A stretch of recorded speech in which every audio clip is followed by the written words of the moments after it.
I will not go into all the benefits. We're going to have 3 days be immersed in the benefits from seafood, but since 2006, as I said earlier, people have been recognizing the benefits were there. They've just been mounting ever since we started this work in Scandinavia with the Eskimos. You have a background, I gather, in nutrition. How did you come to be an apparent fan of seafood? It started off very early, and that's just I had a love for the ocean, a love for the sea, and I was born and raised there. So I didn't know any better. I just been working with seafood all my life. It just turned into a profession. I'm very fortunate to have that opportunity. I'm just hoping that some of it rubbed off on the intelligence that I ate enough seafood when I was young. It happened naturally for me. And when I meet people who have not had that opportunity, I feel obligated to encourage them and inform them so that we can take advantage of this. Some of the concerns that one hears expressed in public is about so-called contaminants in seafood, be it mercury, for example. Seafood has the wonderful attribute of being diverse in so many selections, but that can also work against the reputation of seafood. The diversity in so many types and so many sources can confuse. And sometimes the people can become intimidated by a lack of knowledge. And then when there's some lack of knowledge, that could actually be some apprehensions about wanting to eat something. Is it safe to eat? Where did it come from?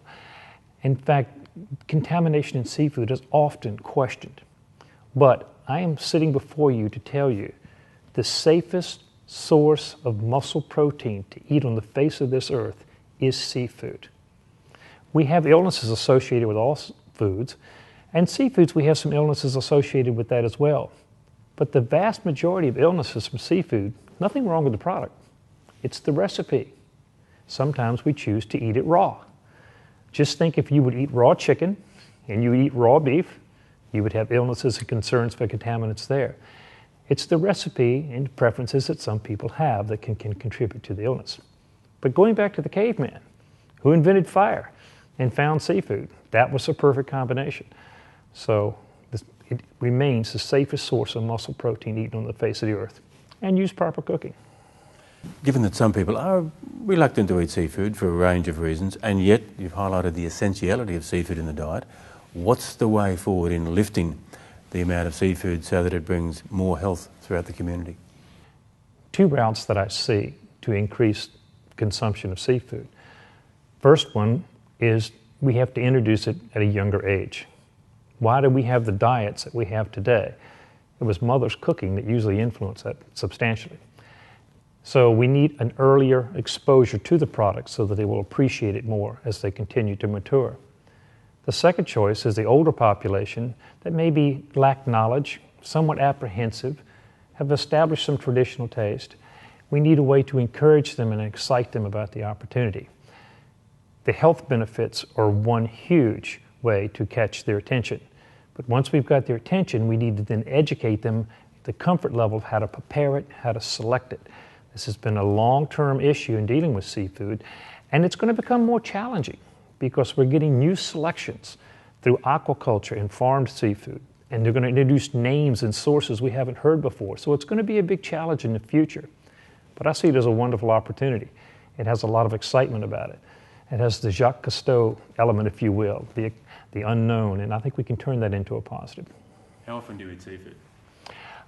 I eat seafood as often as I can, but I am in a profession where I can get access to a lot of it. But I do make sure it's a lot of variety, different types, whether I eat a crustacean one night and a fish another night. And plus I have a wonderful wife who knows how to cook and prepare it and enjoys preparing it. And maybe that's part of the secret too.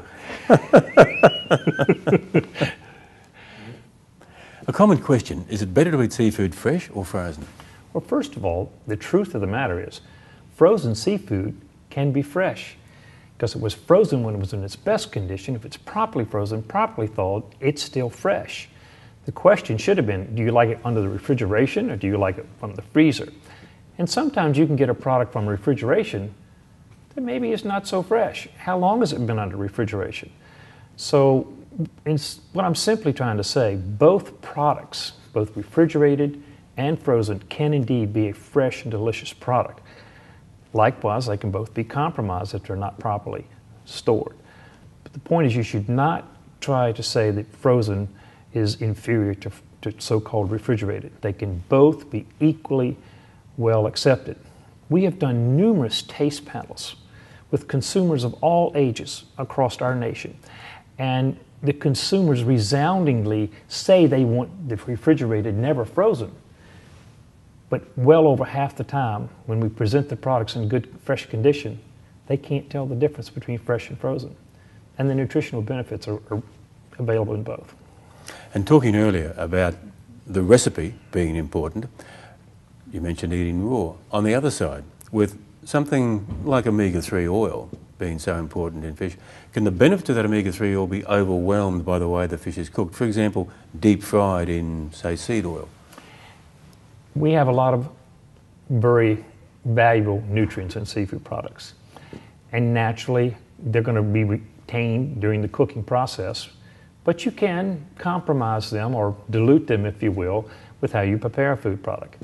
It's very common knowledge, although it's usually a preference, that frying, which adds a lot of extra fat and other things to the product, could compromise the nutrients and add a few more calories. But it's tough to turn that good, nice fish and chips down. But there are other recipes that they won't compromise the nutrients, they will just dilute them. They'll be there.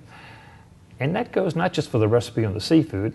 What did you decide to drink with your dinner, and what kind of dessert did you have? It all kind of goes together, and you need to keep this in mind. But the bottom line, if that seafood is the central entree, you'll still get those nutrients. And you mentioned finally, fatty acids.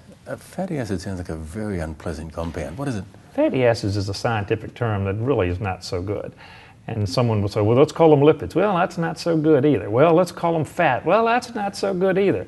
The point is there's these chemicals in the seafood product that actually relate to the fluids and functionality of your body that are essential, and they keep you seeing well, they blink your eye, they make you stomp your feet. They are all unusual scientific terms, but they are essential nutrients that you need.